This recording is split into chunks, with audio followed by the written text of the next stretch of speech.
And welcome along to this end of year Razor special, where I look back with Neil Cairns, Guy Henderson, and our newest member, Reya El-Salahi. Welcome. Thank you. This year we've spent a lot of time in nature to gain insight into some of the topics discussed at COP15, the UN Biodiversity Conference. But when it came to the big science, we sent along our biggest brain, I think, boss Neil Cairns. Yeah, sure. What a huge privilege for you to go to this place, because it's one of the most respected science centres in the world, isn't it? CERN is like every science journalist's dream. It's like, I don't know, it's like going to Shangri-La for a science journalist. And I got to go to a place which is part of CERN, the Centre European Research Nucléaire, apologies to all French people. I went to the antimatter factory, which is part of CERN, where they build antimatter. And they're trying to understand why there is so little antimatter in the universe. But to do that, because there is almost none, they first have to build it. So I didn't really feel like a big brain when I was there. It was just mind-blowing. But more mind-blowing than the amazing physics that's there is that these people who've devoted their lives to trying to understand this thing which is so rare in the universe. But if we can come to grips with whether it's any different from normal matter, our understanding of the whole universe will open up. So we get a cloud of positrons, which we produce from a source, a cloud of antiprotons, and we coax them together very gently. Remember, we're trying to make something that's cold. That means it's not moving very much. On the atomic scale, we have the antiproton, which is the nucleus. The positron gets captured, they attract each other, and now we have an antihydrogen atom, which is neutral. No net charge, right? Of one negative charge, one positive, it's neutral. But it's a little bit magnetic. And so this magnetic configuration makes kind of a bathtub to hold the antihydrogen. That's the magnetic field. That's the shape of the magnetic well that Right. they're trapped in. In order to hold on to it, it has to be extremely cold. And by cold, I mean 1/2 of a degree above absolute zero. And that means so it's really slowed down. It's not flying all over the place. That's right. That temperature in this case is a measure of the velocity, of the motion, right? So we're essentially making a very dilute gas of antihydrogen atoms that are confined in a magnetic bottle. Alpha is the only experiment that's ever succeeded in doing this. And it's taken the whole of my career to learn how to both produce antihydrogen and then to trap it so that you can study it, right? And that's what this is all about. So that's a key thing. It's an atom. It's antihydrogen, not an antiproton. Exactly. Right. The mirror image, if you will. Right. Or the evil twin, as I prefer to think of it. I found this even more amazing than the incredibly precise experimental physics going on here. How does a person dedicate their whole working life to understanding the properties of something as ephemeral and elusive as an atom of antihydrogen? The burning question is very simple. Do hydrogen and antihydrogen obey the same laws of physics, right? We don't know. That's an experimental question. What motivates it is this elephant in the room, which is the observed lack of antimatter in the universe. We simply don't understand that. We don't understand why you and I are made of matter instead of antimatter. It should be possible to have a universe that's made of antimatter. Some reason the Big Bang took a left turn instead of a right turn, and here we are. Now, I'm not promising that any of the research here can answer that question, but it's clearly, if you can get your hands on some antimatter, you should take a good hard look at it. That's what's going on here. So, Neil, did you work on any other stories that any of us will actually be able to understand? I'm not entirely sure I understood it, but we did our best to make that story accessible because the physics there is so mind-blowing. But for me, the other great privilege of this year was to travel back 4,600 years in time with Professor Timothy Darvall from Bournemouth University, who's worked out how Stonehenge may have worked as a calendar. And he's an archaeologist who's devoted his whole life to this place. And I've been there before as a tourist, but to be inside the ring of the stones with somebody who knew everything about it was absolutely wonderful. So when they put the stones together, they build them on a what we call principal axis. And that axis stretches from the horizon on the midsummer sunrise, which is to the northeast, that's through the stones there, right down to the midwinter sunset, which is towards the southwest. Okay, which sunrise. is sunrise there, sunset over there. And the stones. The stones are encircle arranged that. around them. So that axis runs right through the middle of all the sarsen stones and the way that they're set up. That's the first clue that this is about timekeeping. Yeah, this is the first clue, that it's about timekeeping and it's about the sun. The sun is the crucial element of this. So tell me how your calendar works. Well, we've been looking at the stones and wondering what they all mean and thinking about the integrity of them. And then I noticed that there was a pattern to the numbers in the way that the stones were built. And the obvious starting point was the notion that there was a month represented by 30 days, represented by the 30 uprights of the sarsen circle. And 30 days in a month of that duration gives you a nice starting point for a calendar, which is actually not so unfamiliar to us today. We start with midwinter, I think, Right. because the shape of this interior structure Yes. takes the eye. These are graded in height, you can probably see. Oh, right. They're graded in height so that the focus is on that horizon towards the southwest, and that's where the sun sets in the midwinter. So that's a great starting point. So that's day 0, day 1 or day 0? Well, that's when the calendar starts, as it were, and you start therefore counting from the entranceway. That's your first day of the month, and you go round and you go round 12 times. Oh, okay, so you go Start. end of the year, Or beginning of the year. beginning of the year, Yeah, because yeah, you're yeah. waiting for winter to be over. Yeah, Because exactly. it's cold and it's Exactly. bitter and you're hungry. Exactly. You want to start the new year, much like we do in the middle of winter, in fact. But you start the new year there. You come to the first stone on the circle, which is this one here, and you go round. Okay, so Tim, I'm the timekeeper, Yep. the priest or the timekeeper.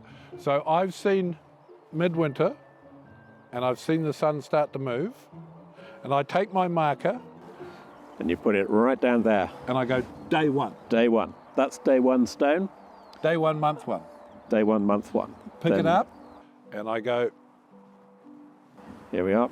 day 2. That's it. And Right. then everybody who comes into the site can see exactly which day of the month it is. And As I it keep goes doing round. this Every day you move it on one for 30 days. for 30 days, by which time you're back where we started. But Guy, getting back to biodiversity, you reminded us of the importance of the notion of a keystone species. Yeah, this was one that was hunted out by the British in, I think, the 15th or 16th century. And only now, initially, we think under quite mysterious circumstances, the beaver started to be reintroduced to parts of England. And then following that, all sorts of studies began to show that these very cute little guys, I might add, were actually able to have this remarkably positive impact on the landscape around them, to prevent flooding, to store water more effectively when there's a drought. And so we took an adventure down to Devon to go and visit a chap called Derek Gow, a pioneering rewilder who is reintroducing beavers to the natural landscape. So we got to walk through this incredible part of the English countryside and see not just the benefit the beavers were having, but all sorts of other animals as well. And the idea is not just about protecting water levels and making the land more resilient, but it's also about all of the amazing biodiversity that builds up around that. And it was really an amazing thing to see.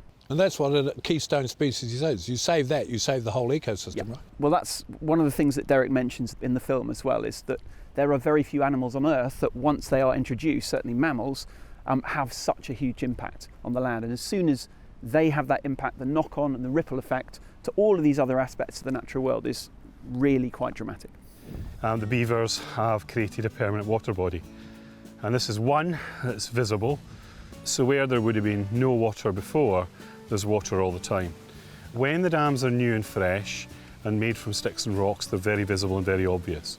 But because beavers use a lot of aquatic plant roots, if you leave them in place long enough, then the plant roots consolidate the structure and what you get is a bank going across, and that's what this now is. So we find these little white sticks floating in the dam. They're the first thing you look for because they tell you that the activity is current. And you can see that there's the wee patch on an oak tree there where they've just taken the bark up. But I mean, generally they could fell a tree like that, but that would be a fairly substantial commitment, and they're not generally going to bother.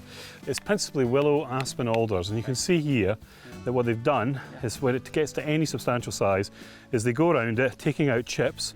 In the end you end up with this pencil sharpened shape, and then boom, the tree comes down, and then they go up and down the sides, taking off the side branches, because what they're looking for is this fine, nutritious bark here, and then all the leaves at the top, and that's why they're trying to fell the tree. So an outsider might look upon this scene and say, well, that's quite destructive for nature, isn't it? Yes, but look at what's growing. Those trees have all been felled by the beavers, or that's been felled by the beavers. These trees have a 40 million year old relationship with this animal, and when they're felled, they regenerate. This tree is entirely in tune. Its partner, the beaver, and they understand each other well. This is not destruction, this is gardening. This is really cool, actually. So they've more recently popped a dam in on the main river just down here. They being the beavers. They being the beavers, yeah. And as you can see, that backs up quite a lot of still water here. You've got fairly vertical front face, and then the back edge of the dam, we can't really see it, but tapers back down, and they'll push sediment and stones, anything they can get really into the back of that. So the thickest part of the dam is where the highest force of the water is. So they can be really stable structures. So there's often this fear of what happens when this blows out, but usually they disintegrate gradually over time. So parts will come off the top and around the side, and then slowly over a winter they'll disintegrate. And you can see you get lovely features like these deep pools in the lead into the dam, and then these lovely shallow riffles on the lead out. So you get these interesting habitats develop. Some really good for certain types of animals and spawning fish. Some are better for adult fish and different types of macroinvertebrates. Thank you, Guy. Very jealous about the beavers, I must say. Right, that is the end of part one. Please stick around because we have part two coming up. That's if we don't die of cold first. This is very true. You can see more of Razor on our YouTube channel. Search for Razor Science Show and it will take you straight there. Remember to subscribe and hit the bell button for notifications.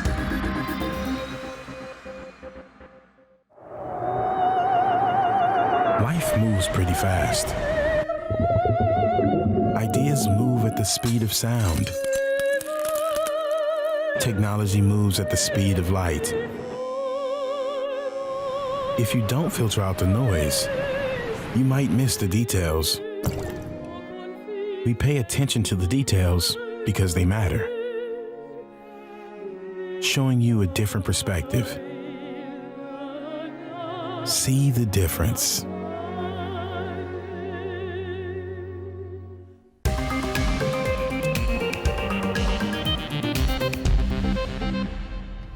Welcome back to part two of our end of year Razor special. We're looking back at some of our highlights, and it's been a year for biodiversity. We have looked at rewilding projects, plants, seagrass, wolves, beavers, bison.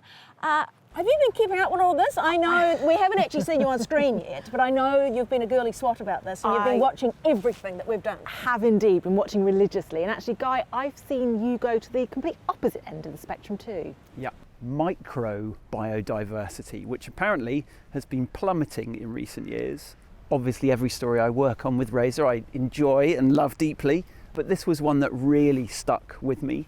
The idea that the way that much of our modern world is built, essentially, is that particularly in urban spaces, we like the idea of keeping ourselves away from nature. It's kind of how our cities are built. They're quite sanitised spaces.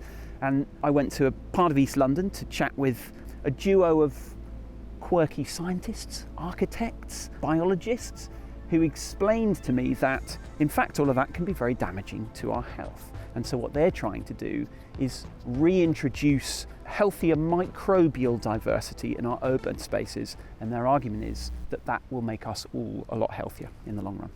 And who knew there was a microbe zoo? So exactly that. We went off to Amsterdam to visit one of the world's only microbe zoos. It was absolutely mind-blowing. I mean, the idea that on your fingernails, on your eyebrows, in every part of your body and all around you is possibly the most spectacular safari you could possibly imagine. And there it was in this spectacular museum attached to Amsterdam Zoo. it makes me want to walk around with a set of microscopes on my eyes so I can see these incredible things that are there and that actually keep us all alive and healthy, that they're very much sort of the centre of the natural world. And they're right there in front of us, even if we can't see them with the naked eye. Here we go. Okay, so I'll step on here with you. Yeah. So this is us. Oh my God, that is actually us. Yeah. I've got lots of microbes in my head. Well, in your nose, your mouth. Your mouth is also a really interesting place, which we'll come to later. And now, like a, well, real weatherman, you can actually go to the different places in your body. Okay, so we're in the large intestine now, which is sort of the centre of the microbial presence inside the human body, is that right? Yeah, it's actually kind of the capital of your microbiome. About 99% of everything you have in and on you is in your intestines. And it's about 100,000 billion bacteria, which makes you actually more microbe than human. So you're actually, well, nothing more than kind of a meat suit for your microbial ecosystem, which is a good thing. We're just vessels for the microbes to exist. Yeah, exactly. Okay. We're eco, really. We're an ecosystem, which is a good thing because, of course, they're not there for no reason. They have a lot of very important functions. I mean, a lot of people, of course, know that they're important for digestion, but they also produce a lot of hormones and vitamins that your body can't produce itself. They train your immune system. They're kind of a first-line defense to keep pathogens away. And recently, we also discovered that they're having a big impact on how you're feeling and how you're behaving through the so-called gut-brain axis. And nowadays you see that more and more psychologists, for instance, are actually looking at an imbalance in your intestinal flora to explain why you might be feeling depressed or have other mental issues. So from top to bottom, they're really important for the functioning and the health of your body. It turns out nature had it all worked out all along. It just took us a long time to realise it. Yeah, it's a perfect system, which we're now really messing up. Well, just that idea of putting trust back in natural processes, rather than thinking that we must have a sort of medicalised and sanitised solution. Yeah. Can we do a different part of the body then? I mean, can we go into the lungs, for example? Yeah, or your mouth that you just mentioned. Into the mouth, okay, yeah. It's one of the most dynamic places. You're eating, you're breathing, you're drinking, you're kissing. So this is actually one of the most dynamic places that you'll find in your body, microbially speaking. So there's about 10 billion bacteria here, which isn't a huge number, but it's mainly the diversity. It's over 400 different species that we find in our mouth. Okay, Emma, what were your highlights from 2022? I just spent a little bit of time online talking to experts around the world because obviously a bit of the tail end of COVID-19.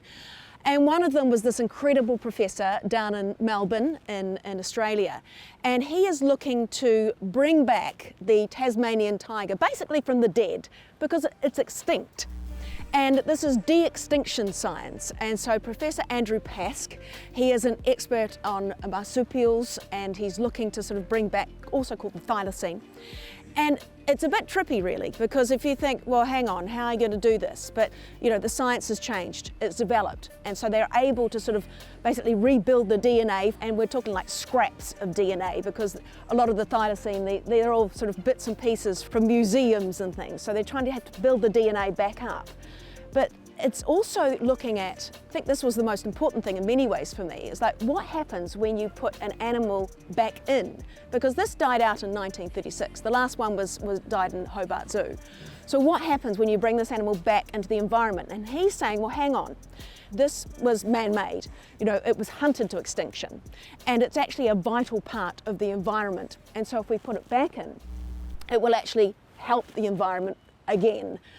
Because, you know, the damage that man has done. So I think that was how they're going to do it. I mean, he did explain it to me. It's a little bit complicated, but he's a lovely man. And I think it was just the enthusiasm and the passion he had for this. And yeah, I mean, he sold it to me. He said, you know, man has created this damage. And so it's now, you know, he is actually trying to sort of right a wrong. And yeah, it was an incredible chat. Obviously, we need a surrogate mother. We need a way to figure out how to gestate this baby. And we don't know how lots of the parts of this technology that we're applying is going to impact what that final animal actually looks like. We know what they should look like from archival footage and photographs, but we will see as we go through this process if we can actually get to that point of recapitulating or recreating that exact thylacine. And we think we can. One of the great things about marsupials in terms of having a surrogate mum is we can actually use that tiny little dunnart, that mouse-sized dunnart, to rear or be the surrogate mother for a Tasmanian tiger.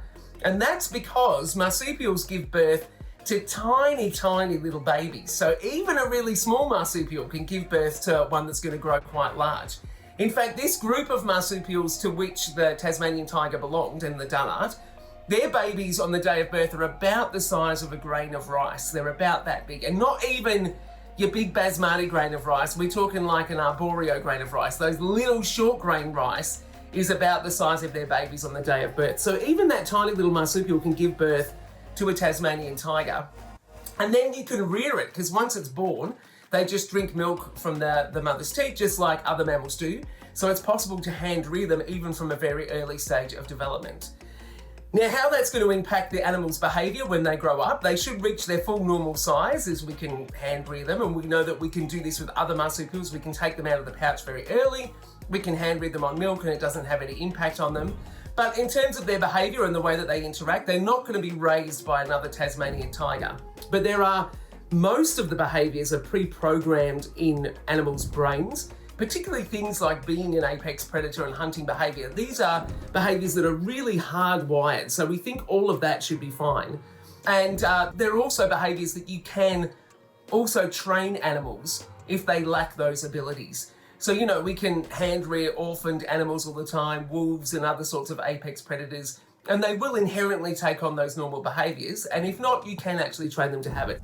Not everyone is happy with this project, but Professor Pask doesn't see it as playing God. Rather, he wants us to look at the big picture, putting certain species back into the environment so they can carry out the critical role they were playing before man hunted them to extinction. What it really comes down to is thinking about which particular animals we might want to apply this technology to. This is definitely not the solution to us losing animals off the planet. This is just going to be another tool in our conservation toolkit, if you like, to protecting species. And I think they're the kinds of animals that you would want to bring back and really ethically consider the value of returning an animal like that.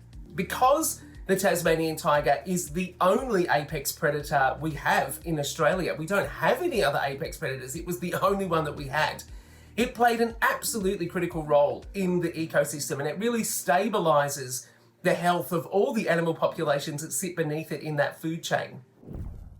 You're right about Professor Pask. His enthusiasm was absolutely infectious, and it's hard to believe he's going to manage it, but by the end of your item I did believe he's going to manage it. But you had a bit more inspiration on another trip this year too, didn't you? We went to the Royal Botanic Gardens in Kew in London, and this was a wake-up call because we focus so much on animals, don't we? We've got to save the animals that are becoming extinct or that are close to it. But this is happening with plants all over the world as well. So 350 scientists in Kew working with other scientists around the world to sort of research the properties in plants and fungi that may be able to future-proof us. So with climate change and with habitat loss and also hunger. What are the plants that are going to sustain us if it gets, as bad as we think it might get? And of course, I think this story too, it highlights a theme that's been with Razor all year in all of our stories, that really we need to save the environment if we're going to save ourselves. Extinction is a natural process. Species evolve and go extinct, but we think the rate at which that's happening is much faster than it was in the past. So it's a concern for us. It might be that the species provides a particular service in the ecosystem. So if we lose that, we might have a knock-on effect for other species that may depend on it. Set over 320 acres of ornamental gardens, woodlands and a nature reserve, Kew has the largest and most diverse botanical and mycological collections in the world, with over 50,000 living plants and over 8.5 million preserved plants and specimens. I'm heading into the Temperate House with Dr. Steve Bachman, just one of 300 scientists working to understand and protect plants and fungi from their greatest enemy, humans. So Steve, is climate change the biggest threat to plant species?